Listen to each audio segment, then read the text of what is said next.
예배드리시는 성도님들도 주의 은혜가 함께 하시기를 축복합니다.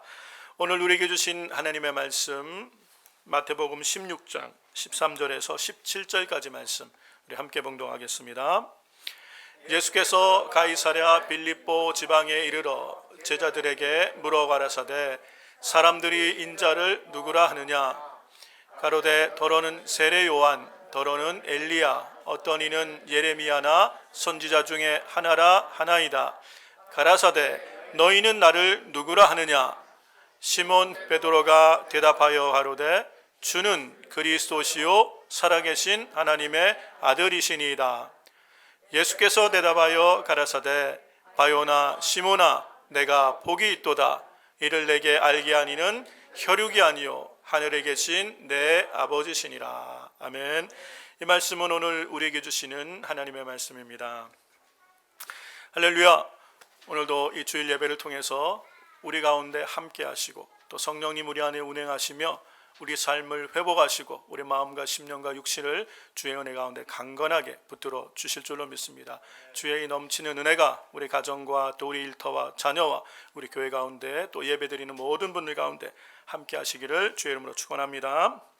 우리가 인생을 살아가다 보면 가끔은 인생의 어떤 큰 벽 앞에 우리가 마주할 때가 있죠. 그것이 절망이든 낙심이든 좌절이든 어떤 형태의 벽을 또는 장애물을 우리가 경험할 때가 있습니다. 그런 것이 여러 가지 모습으로 우리 가운데 찾아올 수 있는데 어떤 분에게는 건강을 잃어서 건강의 위기라는 모습으로 우리 안에 벽으로 마주하게 될 때가 있어요.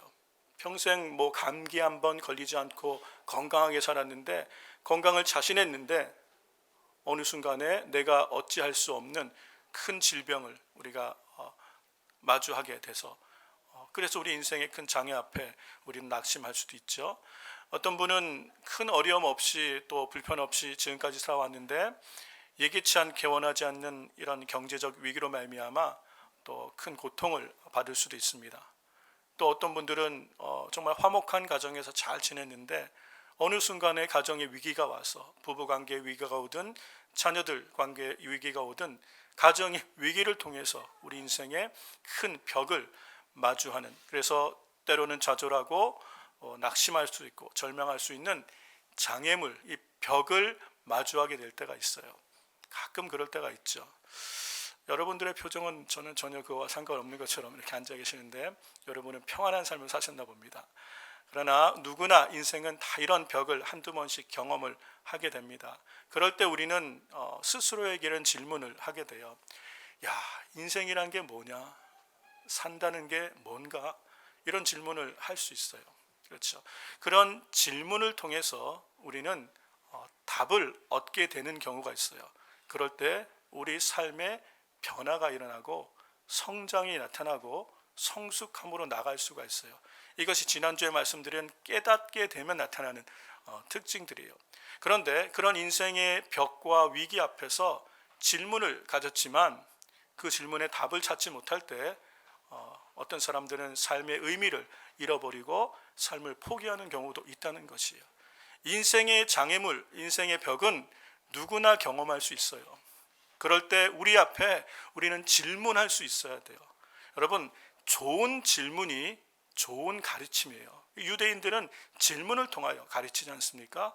우리는 정말 스스로에게 좋은 질문을 해볼 수 있고 그 질문 앞에 답을 찾을 수 있으면요, 우리는 인생의 많은 어떤 성장과 변화를 경험할 수 있습니다. 예수님께서 오늘 이런 질문을 지금 제자들에게 하시는 거예요. 그런데 이 질문은 사실 모든 인생이 우리가 이 땅을 살아가면서 한 번은 반드시 거쳐야 되고 그리고 반드시 답을 가져야 되는 인생의 가장 중요한 질문이에요. 그래서 저는 이걸 인생 질문이다라고 이렇게 부르고 싶은데 우리 인생의 가장 중요한 질문, 이 질문 앞에 오늘 우리가 확실하게 답을 얻는 그런 시간이 되었으면 좋겠습니다. 오늘 우리가 읽은 이 성경의 본문의 배경은 예수님께서 공생애를 이제 맞춰가는 그런 시점, 예수님의 공생애를 우리가 3년 반이라고 생각할 때 지금 이 시점은 예수님의 공생의 3년 끝자락이에요. 이제 예수님께는 시간이 얼마 남지 않았습니다. 한 7개월 정도 남았어요. 7개월 후에는 예수님께서 예루살렘에서 이제 십자가를 지시고 이제 돌아가시게 될 것이에요. 이제 예수님은 그 공생의 많은 것들을 정리하며 이제 마지막 마무리를 하시려고 작정을 하신 것 같아요. 그래서 이 제자들을 가이사랴 빌립보라는 지방으로 데리고 가십니다. 여러분, 왜 하필이면 예수님은 이제 얼마 이렇게 넉넉치 남지 않은, 얼마 남지 않은 마지막 공생애를 마무리해야 되는 이 시점에 우리가 얼핏 생각하면 이왕이면 이 종교, 정치, 사회, 경제, 문화인 예루살렘을 집중적으로 공략을 하시지 왜 제자들을 이끌고 저기 갈릴리 북쪽에 유대인들도 잘 다니지 않는 그 이방 사람들이 많이 사는 이곳에 굳이 이렇게 시간을 낭비하고 다니실까라고 생각할 수도 있어요. 그런데 예수님은 제자들을 이끌고 지금 이 가이사랴 빌립보에 오신 목적이 있으세요. 그 이유를 우리가 확인할 수 있는데 어떤 성경 주석은 예수님이 이 가이사랴 빌립보에 오신 이유가 쉬기 위하여 오셨다라고 이렇게 써놓은 주석도 있어요. 그 부분도 틀리진 않을 겁니다. 왜냐하면 이 가이사랴 빌립보라는 지역이요, 예수님 당시에는 아주 유명한 휴양지였어요. 관광지였고 휴양지였어요. 그래서 예수님은 제자들과 사실 지난 3년간 쉼 없이 달려오셨잖아요. 쉼 없이 달려오셨고, 그리고 또 이 오병이어 기적 이후에는 갈릴리에 있는 사람들이 예수님을 왕을 삼으려고 많은 무리들이 예수님을 따라 다니고 있었어요. 그래서 예수님은 항상 바쁘게 식사할 겨를도 없이 또 새벽에 일찍 일어나 기도하시고 밤 늦게까지 사역하시면서 정말 쉼 없이 3년을 달려오신 것 같아요. 제자들도 지칠 수 있고, 그리고 이제는 어쩌면은 마지막 공생의 대장정 십자가를 향하여 가시기 전에 잠시 제자들과 재정비하는 시간을 갖기 위해서 정말 쉼을 위해서 이곳에 오셨는지도 몰라요. 그런데 사실은 그것보다 더 큰 의미가 있음을 우리는 또 알 수가 있죠. 이 가이사랴 빌립보라는 곳을 우리가 조금 이해를 해보면 여기는 정말 좋은 휴양지인 것이 맞아요. 저도 2008년도에 제가 이제 은혜교회를 다닐 때 그 단기 선교로 이 이스라엘 땅을 방문한 적이 있어요. 1기 TD에 방문할 때 이 가이사랴 빌립보 지역을 방문을 했습니다. 그때 분명히 찍었던 사진들이 있는데 아무리 찾아도 없더라고요. 증거를 보여줘야 되는데. 근데 이 가이사랴 빌립보라는 지역은요, 한번 우리 지도를 보여주시면 여러분 이제 참고를 하면 좋겠지만, 이스라엘 땅을 갈릴리, 사마리아, 유다로 나눈다면 이 갈릴리가 북쪽이에요. 갈릴리 북쪽, 갈릴리에서도 최북단 헐몬산 바로 밑에가 이 가이사랴 빌립보예요. 제가 붉은색으로 동그라미를 쳐놨는데 잘 안 보이실지도 모르는데 저 보이는 산이 헐몬산이고 그 바로 아래쪽이 가이사랴 빌립보 지방이에요. 예수님은 저 북쪽까지 가신 거예요. 땅으로는 유대 땅이 맞는 것 같은데, 왜냐하면 구약시대 므낫세 지파가 저기에 정착을 했거든요. 그런데 유대인들은 거의 살지 않습니다. 대부분 이방인들이 저기에 살고 있어요. 왜냐하면 유명한 관광지였고 또 휴양지였기 때문에, 이방인들이 많은 곳에 유대인들은 가지 않기 때문에 그래서 예수님은 저곳에 방문을 하셨는데, 저기가 헐몬산 바로 아래 남쪽 끝자락에 위치하고 있기 때문에 강수량이 풍부했습니다. 이 헐몬산에서부터 내려오는 이 물이 이것을 통하여 이제 폭포같이 이렇게 내려오고, 그리고 이 물들이 요단강을 타고 갈릴리 호수까지 들어가는 거예요. 그리고 또 밑으로 거의 사해까지 이르는 이스라엘 백성들의 식수가 대부분 여기서 해결되는 이 물의 근원, 요단강의 근원이 바로 여기인 것을 알 수 있어요. 이렇게 물도 많고 자원도 풍부하고, 그리고 강수량이 많으니까 농사도 잘 되겠죠. 그리고 목축도 잘 돼요. 그러니까 이 땅은 항상 풍요로운 지역이었어요. 풍요로운 땅이었고 아름다운 땅이었습니다. 그러니까 유명한 관광지고, 그러다 보니까 이 지역이 아주 오래된 지역이고, 이전부터 여기는 많은 사람들이 모여 있었고, 그리고 이렇게 풍요로웠기 때문에 이방신을 섬기는 우상 숭배도 아주 풍부했던, 우상 숭배가 많았던 지역이에요. 이 가이사랴 빌립보라고 불려지기 전에 이 도시의 이름이 뭐였냐면 파니아스 혹은 바니아스라고 불렸던 지역이에요. 원래 명칭이 파니아스가 맞는데 아랍 사람들이 피자 발음을 잘 못한대요. 그래서 피 대신 비로 불러서 파니아스를 바니아스라고 부르는데, 판의 도시란 뜻이에요. 판의 도시. 그 얘기가 뭐냐면 이미 많은 바알을 섬기고 아세라를 섬기는 많은 우상들이 그 고대부터 있어 왔지만, 예수님 당시에 이곳에는 판이라는 신을 섬기는 큰 신전이 있었어요. 판이라는 신이 어떤 신이냐면 제우스의 손자로 우리가 이렇게 알려져 있는 신이 판이라는 신인데, 상반신은 사람의 모양을 하고 있고 하반신은 염소의 모양을 하고 있는 반인 반수의 신이 이 판이라는 신입니다. 이 판신의 특징이 뭐냐면 피리가 유명하죠. 판신이 대표적으로 이렇게 쓰는 게 피리, 그래서 플룻인데 이 플룻을 판이 주로 많이 썼기 때문에 펜플룻이라고 부르는 거예요. 펜플룻이 여기서 나온 건데, 이 판이라는 신은 이 플룻을 통해서 동물들이나 사람들을 이 소리로 유혹을 해서 아주 난잡한 성관계를 갖기로 유명한 신이 판신인 것이에요. 그러니까 이런 신을 숭배하는 큰 신전이 있었어요. 큰 신전이 있었고 더불어 제우스상도 같이 숭배하고 있었던 큰 신전이 있었던 땅이고, 이것만 있는 것이 아니라 이렇게 파니아스라고 불려지던 이 땅을 헤롯 대왕의 아들 중에 한 사람, 분봉왕인 헤롯 빌립이라는 사람이 이 지역을 통치하면서, 이 갈릴리 지역을 통치하면서 이곳에 도시를 더 개발을 합니다. 여기에 로마의 황제를 숭배하는 신전을 짓게 돼요. 그리고 황제의 상을 갖다 놓습니다. 그 가운데 크게 보이는 사진이 현재 사진이 아니라 예수님 그 당시에 있었을 것을 상상해서, 지금 저거는 가이사랴 빌립보 이 판 신전 앞에 가면 붙어 있는 사진이에요. 그래서 왼쪽에 보이는 게 판 신전입니다. 판의 신전이고 그 뒤에 보이는 큰 동굴이 판이 거하는 숙소라고 이렇게 알려진, 그렇게 그 사람들은 이렇게 신전을 짓고 이렇게 우상을 숭배해 왔어요. 가운데 보이는 큰 신전이 로마 황제를 숭배하는 황제의 신전이에요.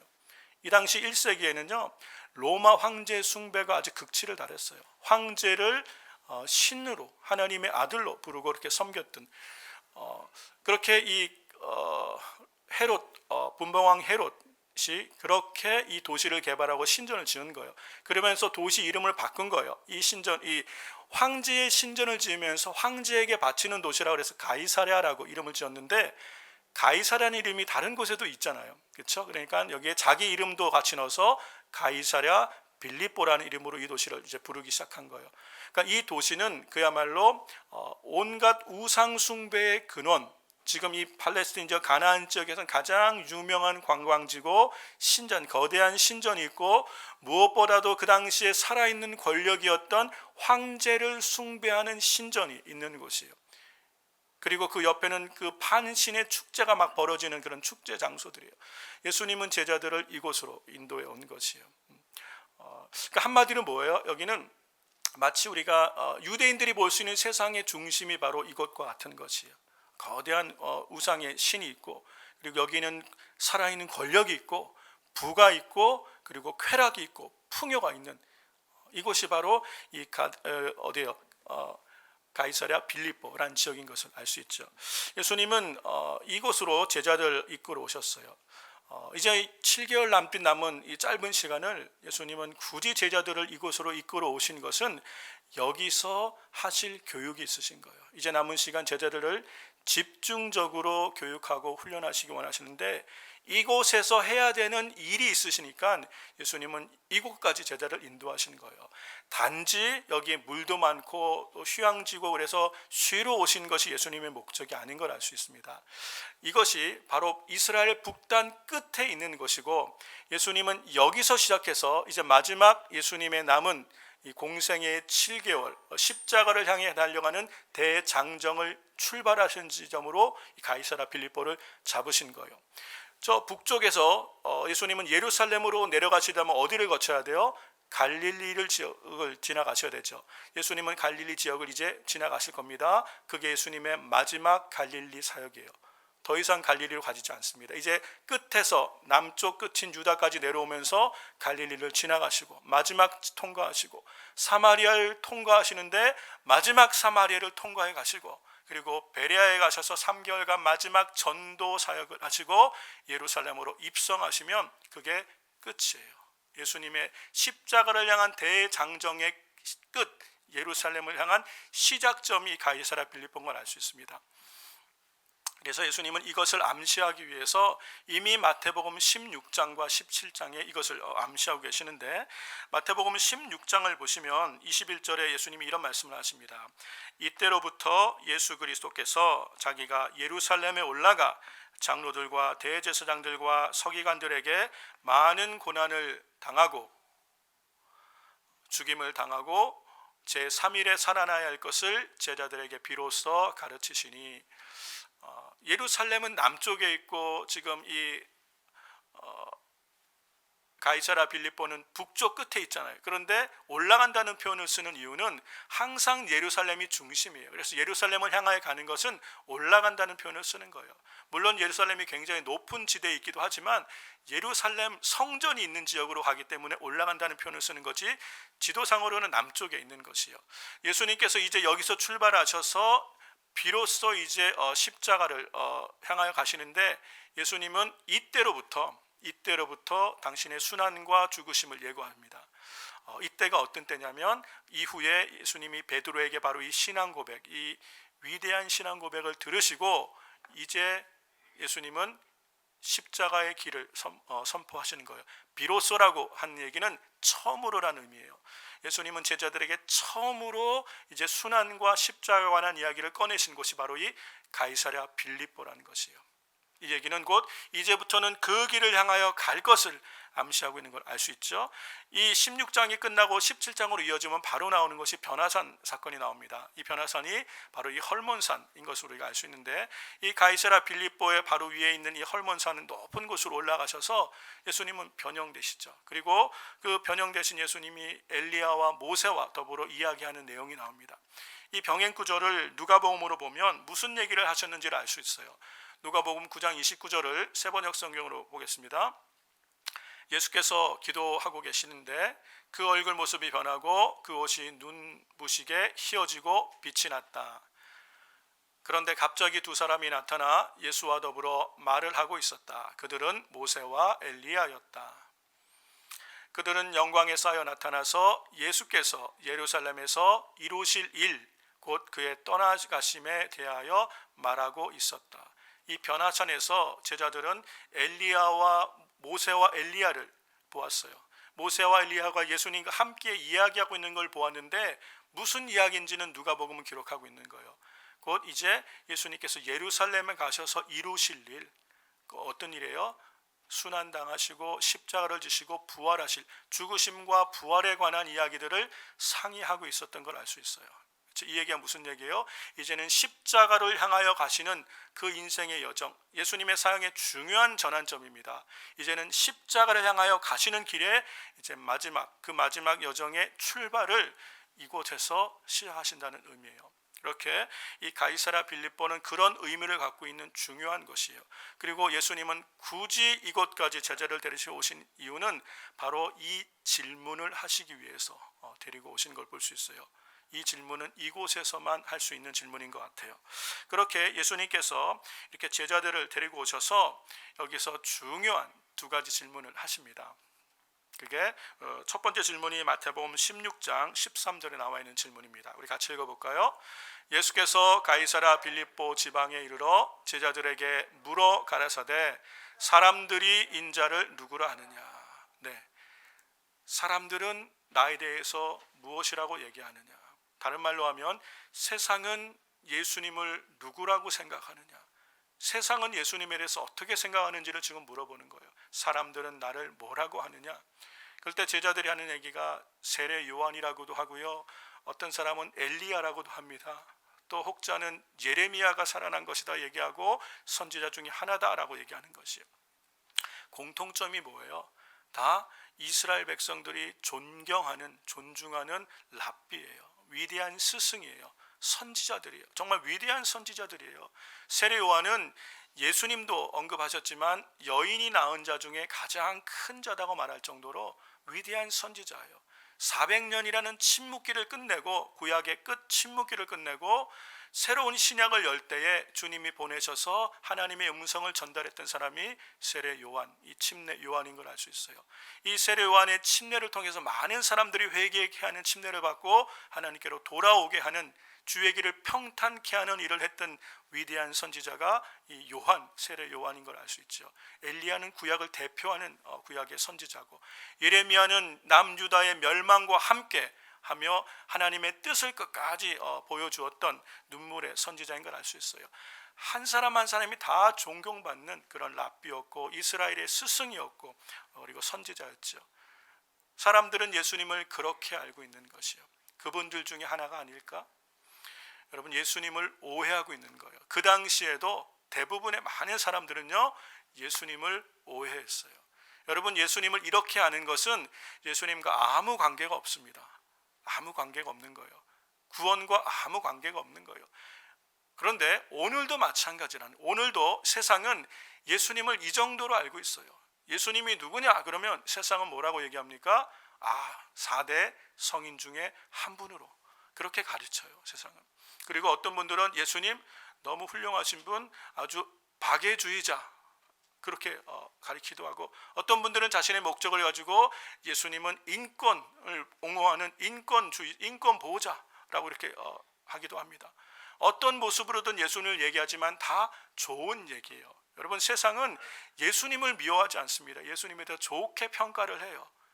교회를 미워할 뿐이에요. 그렇죠? 그런데 세상은 이렇게 예수님에 대해서 좋은 평가를 해도 예수님을 바로 알고 있는 것이 아니라는 것이에요. 예수님을 잘못 알고 있는 거예요. 아무리 좋은 말로 예수님을 평가해도 그것은 예수님과 아무런 상관이 없는 것이에요. 그것으로는 구원받는 것이 아니라는 것이에요. 그런데 세상은 그렇게 예수님에 대해서 알고 있어요. 우리 주님이 두 번째 질문을 하십니다. 그러면 너희는 나를 누구라 하느냐? 적어도 3년간 예수님과 함께 했어요. 지금 시점이 예수님과 거의 3년을 함께한 시점이에요. 그 예수님과 함께 먹고 마시고 예수님이 행하시는 일들을 다 보았던 제자들, 너희는 나를 누구라고 생각하느냐라고 주님이 물어보시는 거예요. 여러분, 이 질문은요 사실 예수님이 마음에 계속 담고 오셨던 질문인 걸 알 수 있어요. 제자들은 이 질문을 받을 때 어떤 생각을 했을까요? 아니, 예수님이 갑자기 뜬금없이 왜 이런 질문을 하시지? 라고 놀랬을 수도 있어요. 준비가 안 됐을 수도 있어요. 그런 분위기가 아니잖아요. 지금 휴양지에 놀러 온 것처럼 그런 분위기잖아요. 그런데 이런 질문을 하시는 거예요. 사람들은 나를 뭐라고 하냐? 너희는 나를 누구라고 생각하냐? 이 성경에 나와 있지 않지만 제가 그냥 상상입니다. 상상하기로 아마 그때 둘러 앉았던 12제자들이 눈이 전부 다 베드로에게 갔을 거예요. 막 눈짓하면서 당신이 얘기하라고. 왜요? 베드로가 연장자였거든요. 베드로가 연장자였어요. 그러니까 그래도 짬밥이 있잖아요. 짬밥이 있으면 3년간 따라다니다 보면 그래도 연장적으로 그러니까 당신이 대답해. 그러고 눈치를 주지 않았을까 생각 들어요. 근데 베드로가 정말 탁 얘기를 합니다. 이 베드로가요 내공이 있어요. 내공이 정말 3년을 따라다니면서 헛되게 따라다니는 건 아닌 것 같아요. 딱 대답을 하는데 주님은 그리스도시요 살아계신 하나님의 아들이십니다 라고 대답을 합니다. 여러분, 그런데 예수님의 이 질문과 이 베드로의 대답이요 그냥 평범한 질문과 대답이 아닌 것을 우리가 알 수 있어요. 이것을 예수님이 어디서 지금 물어보셨냐, 이걸 우리가 주목하면 이게 얼만큼 무게 있는 질문이고 예수님이 얼만큼 3년간 이 마음에 담아두었던 바로 그 질문, 그러나 이제는 꺼내서 승부를 봐야 되는 바로 그 질문을 하신 거예요. 여기 가이사랴 빌립보에서 이 마태복음 16장 17장이 이어지면서 예수님은 기독론과 교회론의 중요한 성경들을 여기서 말씀하시는 거예요. 이 질문은 여기서 해야 되는, 주님이 기다려 오셨던 그 질문을 꺼내신 거고 베드로는 그 질문에 답을 한 것이에요. 이것이 제자들과 3년이 지난 그 시점에 하신 말씀인 거예요. 주는 그리스도시요 살아계신 하나님의 아들이십니다. 왜 이 질문을 주님이 기뻐하셨나? 베드로의 대답을 주님이 기뻐하셨는데 대답을 한번 보세요. 베드로는 예수님은 그리스도십니다라고 고백하고 있는 것이에요. 이 얘기는 온 이스라엘이 지금까지, 아니 구약부터 지금까지 기다려왔던 이스라엘의 구원자가 바로 당신입니다라는 얘기예요. 그리스도란 말은 구원자란 의미예요. 구원자. 예수님은 유일한 구원자십니다. 지금 이 고백을 하고 있는 거고요. 하나님의 아들입니다라는 이 고백은요, 예수님 당신은 유일한 통치자십니다. 당신이 정말 왕이십니다. 예수님 당신이 우리가 정말 순종해야 될 바로 그 대상이십니다. 이 얘기를 하는 거예요. 근데 이 얘기가 예루살렘 성전에서 예수님 질문하셨다면 다 그럴 것 같아요. 그런 분위기 안에서, 그런 종교적 예배적 분위기 안에서 하는 질문은 어렵지가 않아요. 그런데 이 질문을 지금 하고 있는 데가 어디라고 말씀드렸어요? 가이사랴 빌립보. 지금 예수님이 제자들을 마주보고 하는 이 질문, 예수님 뒤로 펼쳐진 배경이 어떤 배경이에요?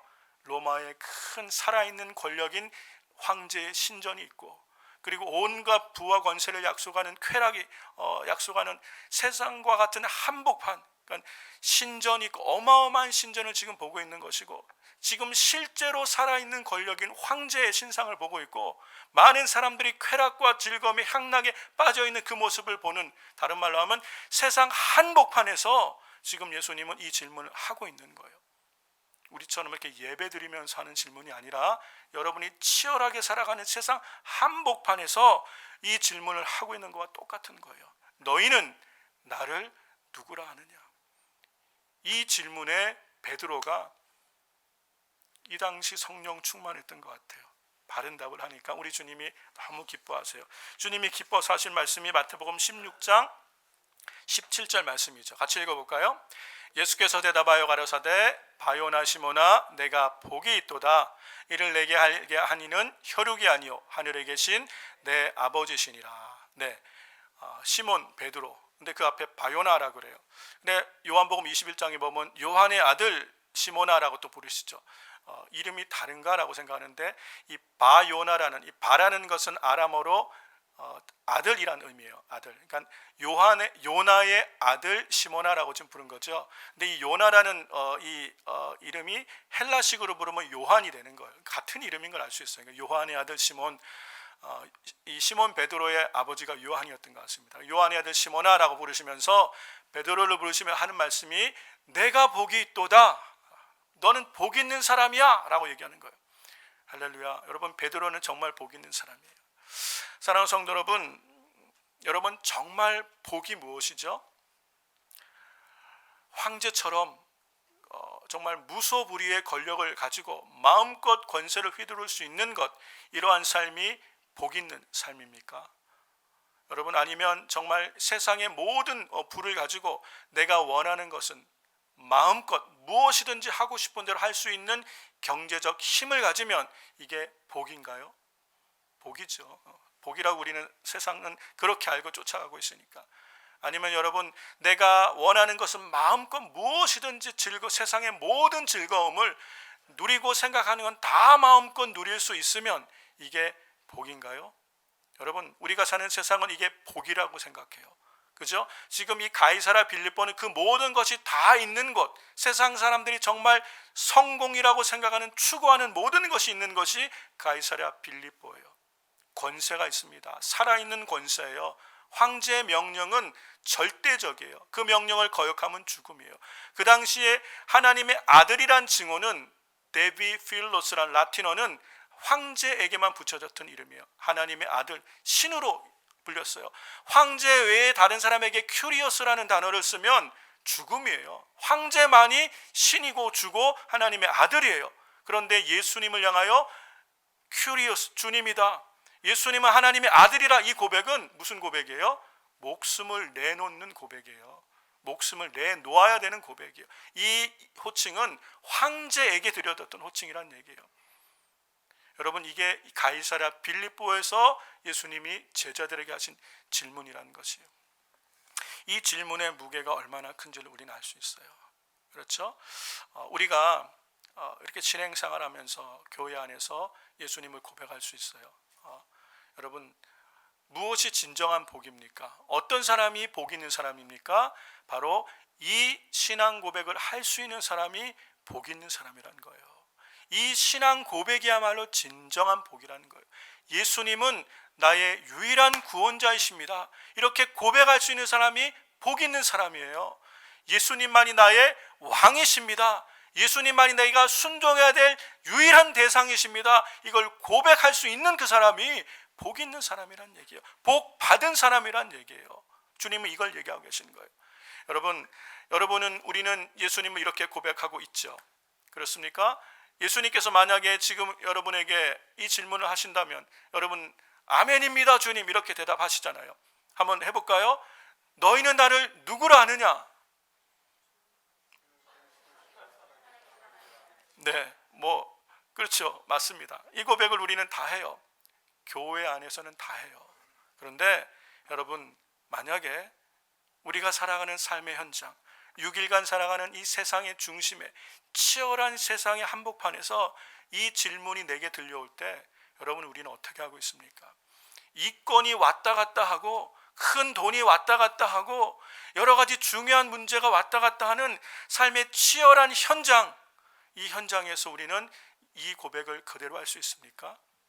예수님은 지금 제자들을 예루살렘에 불러놓고 이 질문하신 것이 아니라 가이사랴 빌립보 세상의 한복판 온갖 부귀영화 살아있는 권력이 있는 이 앞에서 너희는 나를 누구라고 생각하냐라고 물어보시는 거예요. 여러분 이 거대한 세상 앞에 어떻게 보면 예수님은 정말 초라할 수도 있어요. 그냥 겉으로만 보면 예수님은 남루한 옷을 입고 예수님이 무슨 금색 옷을 입고 있었겠어요? 왕 같은 자주색 옷을 입고 있었겠어요? 그냥 남루한 평범한 옷을 입은 한 젊은 유대 청년이에요. 이게 세상 사람들의 눈에 보이는 예수님의 실상이에요. 눈에 보이는 모습이에요. 그런 예수님을 향하여 그 뒤로는 어마어마한 세상에 살아있는 권력이 있는 황제의 신전이 있고 제우스와 판신의 신전이 있고 온갖 사람들이 쾌락을 즐기는 그런 축제의 장이 펼쳐진 그곳에서 예수님과 비교해보며 너희는 나를 누구라고 하느냐, 이 고백을 여러분 쉽게 할 수 있는 고백입니까? 베드로가 이 고백을 한 거예요. 여러분 오늘 예수님이 이 질문을 우리에게 예배 드리며 우리에게 하시고 싶은 질문이 아니란 얘기예요. 예수님의 이 질문은 우리가 살아가는 삶의 그 치열한 현장에서 너희는 나를 누구라고 하느냐, 이 질문을 하시는 거예요. 여기에 우리가 대답을 해야 되는 거예요. 교회 안에서는 대답할 수 있어요. 그런데 여러분의 삶의 자리에서, 삶의 현장에서 이 대답을 할 수 있냐는 것이에요. 많은 사람들이 지금 이 시대에 입술로는 주여 주여 하지만 마음으로는 하나님께서 멀리 떨어져 있는 사람이 얼마나 많은지 몰라요. 세상의 권력이 우리에게 하는 말을 잘 듣고 순종하는데 주님 말은 잘 듣기가 힘든 때가 지금 우리가 살아가는 이 시대라는 것이에요. 어쩔 수 없이 그렇게 온라인으로 예배를 드려야 되는 상황에 있는 분들을 얘기하는 게 아니에요. 여러분, 그러나 우리가 세상이 예배드리지 마라고 얘기하면 네, 그러고 예배드리잖아요. 교회로 모이지 마 그러면 모이지 않아요. 교회 안에서 큰 소리로 노래 부르지 마 그러면 네, 그러고 노래 안 해요. 교회에서 큰 소리로 기도하지 마 그러면 기도 안 해요.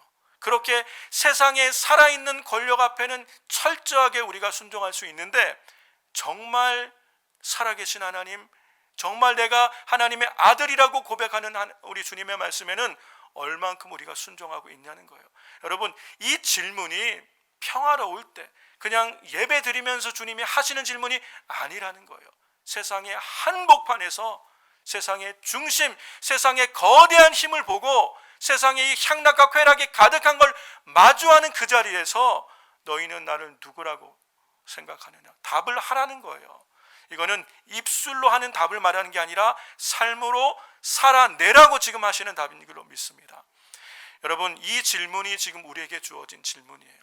예수님은 마지막 십자가를 향하는 여정의 끝에 이 질문을 하시고 오랫동안 담아두셨던 질문을 이제야 비로소 하시는 거예요.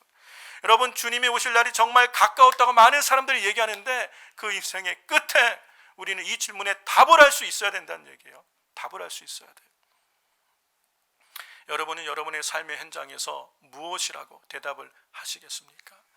우리 주님이 이런 말씀을 하셨어요. 마태복음 10장 32절과 33절 말씀 같이 읽어보겠습니다. 누구든지 사람 앞에서 나를 시인하면 나도 하늘에 계신 내 아버지 앞에서 저를 시인할 것이요, 누구든지 사람 앞에서 나를 부인하면 나도 하늘에 계신 내 아버지 앞에서 저를 부인하리라. 마태복음 7장 21절도 같이 읽습니다. 나더러 주여 주여 하는 자마다 천국에 다 들어갈 것이 아니요 다만 하늘에 계신 내 아버지의 뜻대로 행하는 자라야 들어가리라. 누가 하나님의 나라에 들어갈 수 있는 사람인지, 누가 하나님 나라에 합당한 사람인지를 분명히 말씀해 주시는 거예요. 주여 주여 하는 자가 다 들어가는 것이 아니라 하나님의 뜻대로 행하는 자가 하나님 나라에 들어가는 사람들이에요. 사람들 앞에서 이 세상의 한가운데서 예수님을 그리스도시요 살아계신 하나님으로 시인할 수 있는 그 사람을 우리 주님도 아버지 앞에서 내가 너를 안다라고 시인하시는 거예요. 입술로는 주님을 공경하는데 삶으로 주님을 부인하고 있다면 주님 앞에 섰을 때 내가 저를 모릅니다라고 할 수밖에 없다는 거예요. 여러분, 이 말은 우리에게 너무도 중요한 질문인 걸 알 수 있어요. 우리 인생의 질문이 돼야 돼요. 정말 나는 내 인생의 한복판에서 세상의 한가운데서 치열하게 살아가는 그 삶의 자리에서 나는 예수님을 바라보며 주님은 나의 유일하신 구원자시고 나의 왕이십니다. 이 고백을 할 수 있어야 된다는 것이.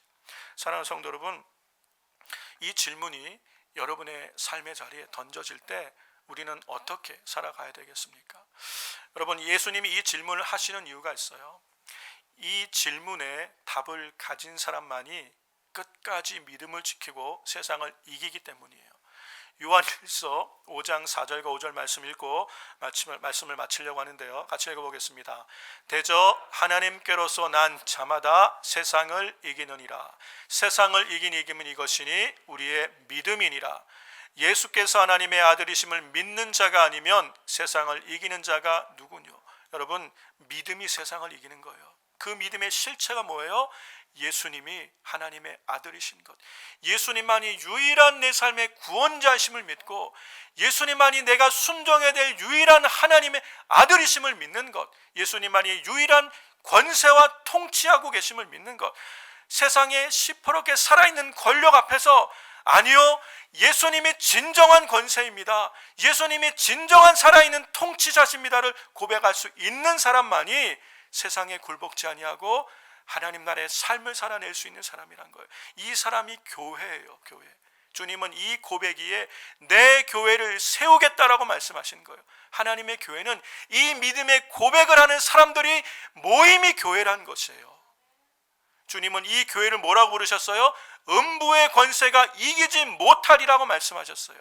여러분, 이 믿음에 고백하는 성도, 이 믿음을 가지고 있는 사람은 음부의 권세, 흑암의 세력이 이기지 못하는 하나님의 사람들인 줄로 믿습니다. 이 믿음이 세상을 이기게 하는 것이에요. 이 믿음을 잃으면 다 잃은 것이에요. 그래서 우리는 분명한 우리 믿음의 실체를 가져야 돼요. 예수님이 누구신가? 여러분, 우리 이 인생 질문에 답을 가지고 살아가야 된다는 것이요. 이것은 수많은 모습으로 우리에게 시험으로 다가올 수 있어요. 여러 가지 모습으로 예배를 시험할 수도 있고요, 신앙생활을 시험할 수도 있고요, 삶의 자리에서 정직을 시험할 수도 있고요, 거짓과 음란과 온갖 세상의 것들로 시험하는 그 자리에 예수님만이 나의 유일한 구원자시오, 내가 순종해야 될 하나님, 내 순종해야 될 목소리, 내가 청종해야 될 음성임을 믿는 것, 그리고 그 음성을 순종하며 따라가는 이 사람이 끝까지 승리하는 믿음의 사람이 될 줄로 믿습니다.